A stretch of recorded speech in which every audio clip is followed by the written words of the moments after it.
Hello, Mr. Andy. Hello, everyone.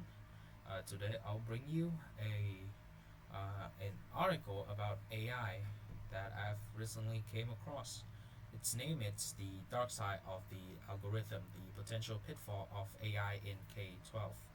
Now, for some of you, you might have already come up with a general idea of what the article is about, but for those who haven't, let me give you a quick rundown of what the article is about. So, this article is basically about the harmfulness, the potential harmfulness of AI in educating.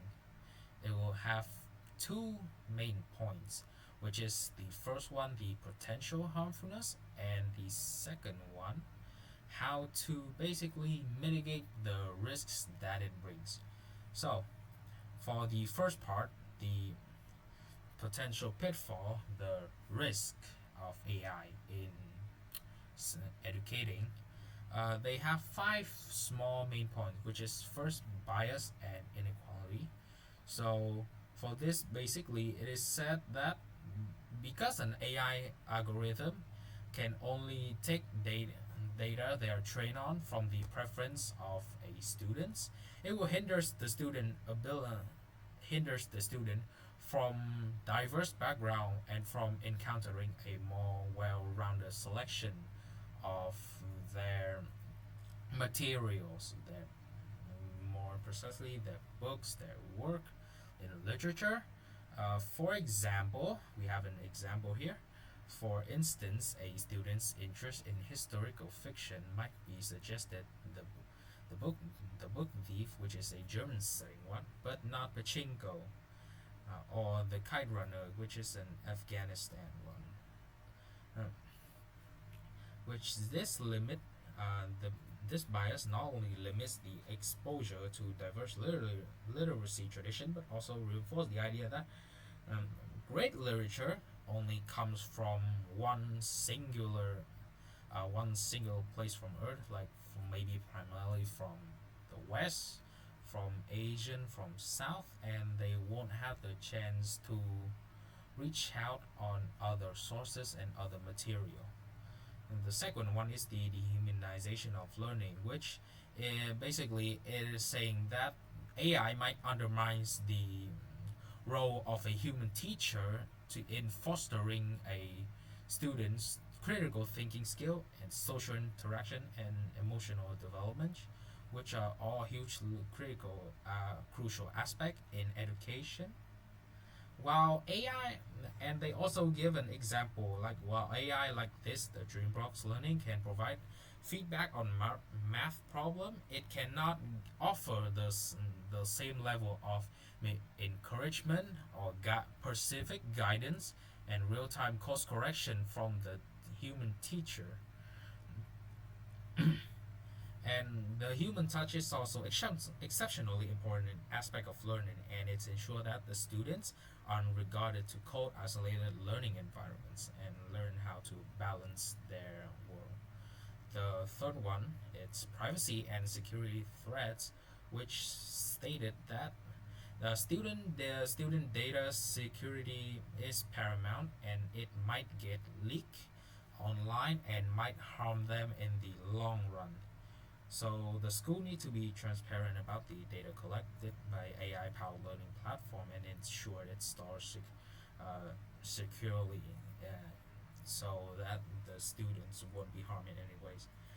The fourth one, the dependence and reduced critical thinking, which over dependence on AI can obviously hinders the student ability to develop critical thinking skill and developing some other independent learning skill like writing, debating. It can hinders on a lot of skills that the student might not get the chance to get introduced to.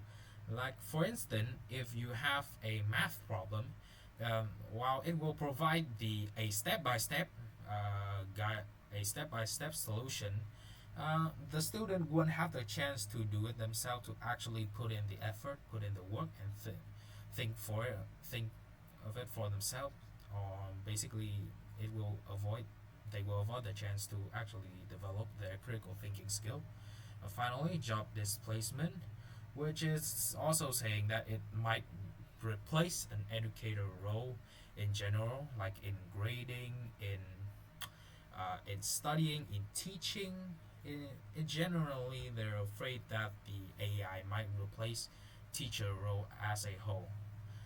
So, of course, while there's a harm, there's also need to be solution. So this is how they have 4 points to on how to mitigate the risk, which is one, the teacher need to be training and oversight so that so in instead of seeing AI as an enemy for the student, the teacher should get training. They they need to be equipped with the skill to access AI tools, identify biases, and curate appropriate learning experience. They should be trained so that they can use AI in their work more proficiently. Uh, this will not only help their work. This not only will help their work a lot, help their work, but it will also help the student as now they will have access to a lot more learning material rather than just book and papers. The second one is data transparency and security, which, as already said, the data privacy and security need to be secure so that it is not leaked anywhere.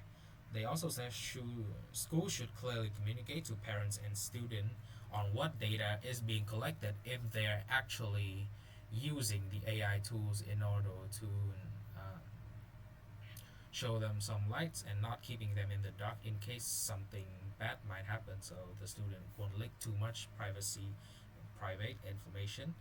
And third one is they should focus on human AI collaboration.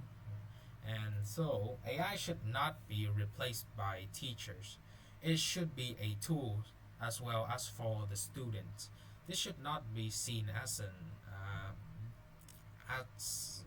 enemy. It should be a friend for both the educator, for a friend for education.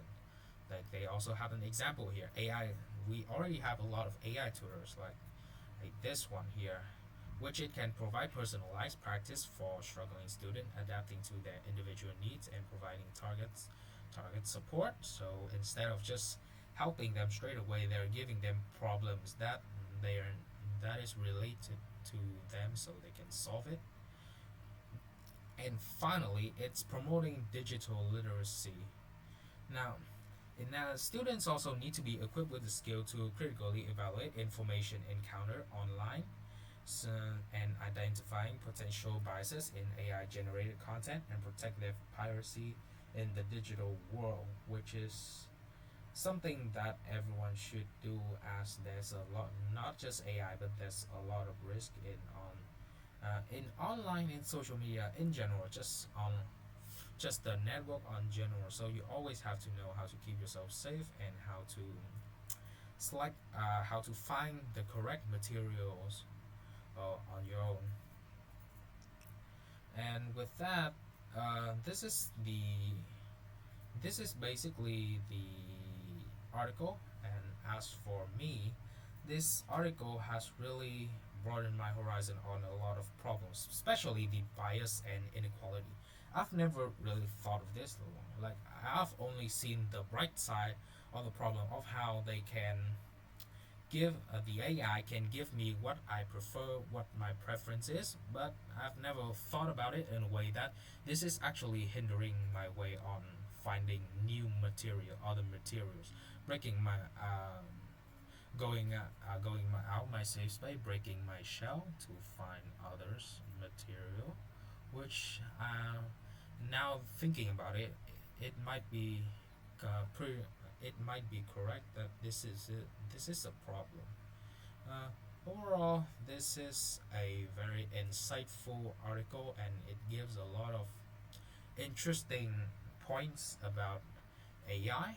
And if you have the chance, I would recommend for you to read through this entire article by yourself. I'll leave the link under my leisure review. Thank you for listening.